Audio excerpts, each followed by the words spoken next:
Hey, beautiful people. It's your girl, Rocqi, your revolutionary hippie from Life is Rocqi. Welcome to my YouTube channel. Please subscribe and help it grow. So today on my Becoming a Feminine Woman series, Disney messed us up hard. Okay, let's think about it. Snow White was in, believe, in the 30s. Cinderella was in the 50s. But in the 90s, it was back to back to back to back to back Disney princess movies. And hey, millennials, when is our decade? Them 90s. I mean, yeah, there were sure some 80s babies, but y'all got the 90s too, as far as the movies. So you have a whole ass generation of women who were raised to believe in Prince Charming, who were raised to believe that they were the princess. And that shit messed us up. Because now we are looking for a fantasy. And I said in one of my other videos, this isn't Build-A-Man. It's real life. It's not a fantasy. Prince Charming doesn't exist. Check out, I'm probably going to link the video in the description box below. Rocqi's reactions on It's a Real Podcast. Subscribe here, subscribe there, just subscribe everywhere.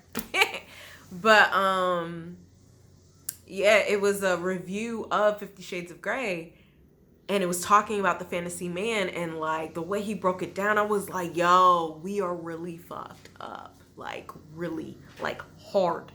So mind you, Christian Grey in 50 Shades of Grey is 27 and a billionaire. What? How many of those do you know? Fantasy. 27 and a billionaire. Like, the fuck? Like, why you think? And then he chose someone who was just a regular common girl. So, oh, now I feel special because he chose me. This is a movie, okay? And then this was a book. And that's why women was eating it up. Because it stimulates that fantasy mentality that we were raised off of with Disney. And then he was also good looking. He could have been Mark Zuckerberg, but he was good looking. Like, that's another thing. And then again, he sees something about me. He sees the specialness in me, right? And I'm like, damn, you right, though. You right, though. So let's go through it. Because I was talking to somebody about this concept that women be tripping. This is real life. This is not fantasy. And Disney fucked us up. And we was talking about Aladdin. And she was like, Aladdin had a whole ass genie. Do real men in these streets have genies? No. And he became a prince for Jasmine. Like, otherwise, they wouldn't have met. That wouldn't have been okay. Like, you know. Let's see about these other ones. Hercules was a god. Like, are you getting the common thing that this is some fantasy shit? And y'all need to, yes, you're settling. Your idea of settling is because you think the fantasy man exists in real life. He does not. This is not Build-A-Man. You can't get everything your way. All right? There's going to be some aspects of a man that you don't like, you don't agree with, you're not okay with. That's okay. He's real. Do you want a real man or not? Or you want to be by yourself because you can't have your fantasy man? Like, Disney is not real life, people. All right, let's see who else we got. So we also have some actual princes on here. Now, some of them chose a princess. So I believe Snow White was a princess. Aurora, Sleeping Beauty was a princess. Ariel was technically a princess. So, like, some of these are just prince and princesses.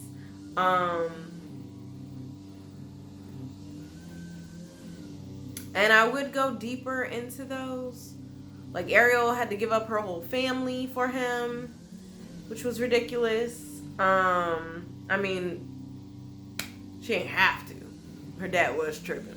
See, leadership. He was controlling. Look at that.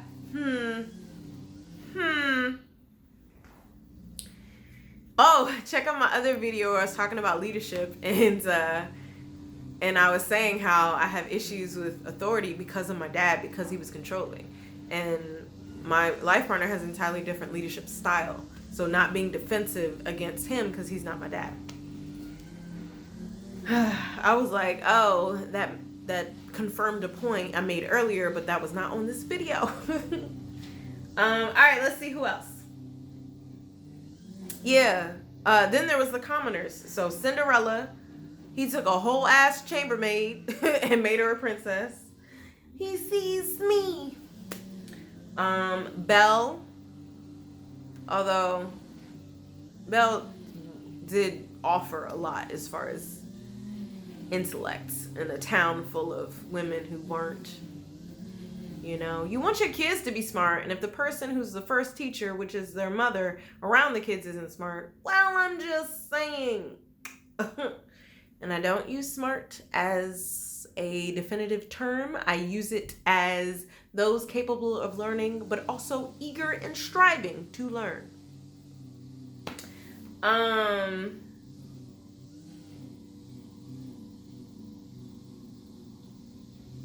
And like Mulan, like she was fighting for her family and stuff. You know, like qualities that are uniquely them. They're standing up for something that they believe in. You know, they actually have strengths in areas. So, yeah, it's real life. This is real life. We do not get our fantasy man. And like, my fantasy man would have had all that my partner does, plus cleaning compatibility and emotional compatibility, more emotional compatibility and sensual compatibility. Those 3 extra things, and some other things, but really those things, he would have it all.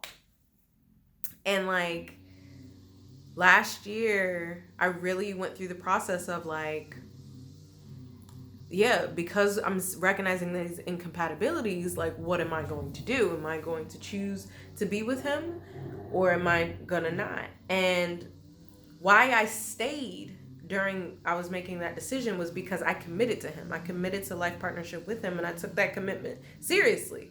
So I was like, okay, well, if I'm not leaving, then I need to work through this, right? I need to understand this. I need to explore this. I need to accept this. Like, I need to like grow through this. And my friends were like, you know, leave him, you can find somebody better. And I'm like, where? I've had plenty of experiences dating men. None of them lined up to my life partner at all. Not even remotely. It was like a little piece here, a little piece here. He's like the combination of some men I had past experiences with. So I'm like, where? You're having trouble finding a man. How am I going to find someone better than him? Because they would have to match. He's raised the bar, right? So now they have to match with all the stuff that he provided, plus some. And I was like, you know what? I'm polyamorous. I can get these needs met elsewhere. Like, I'm not going to have the perfect man. But he's perfect for me. And the ways that he does show up as his natural self. It's just some areas, like, yeah, it's not 100. It's an 80-20. In monogamy, you accept that 20% of your needs will never get met. In polyamory, you're like, nah, I can get some of that 20% met somewhere else. I'm just saying.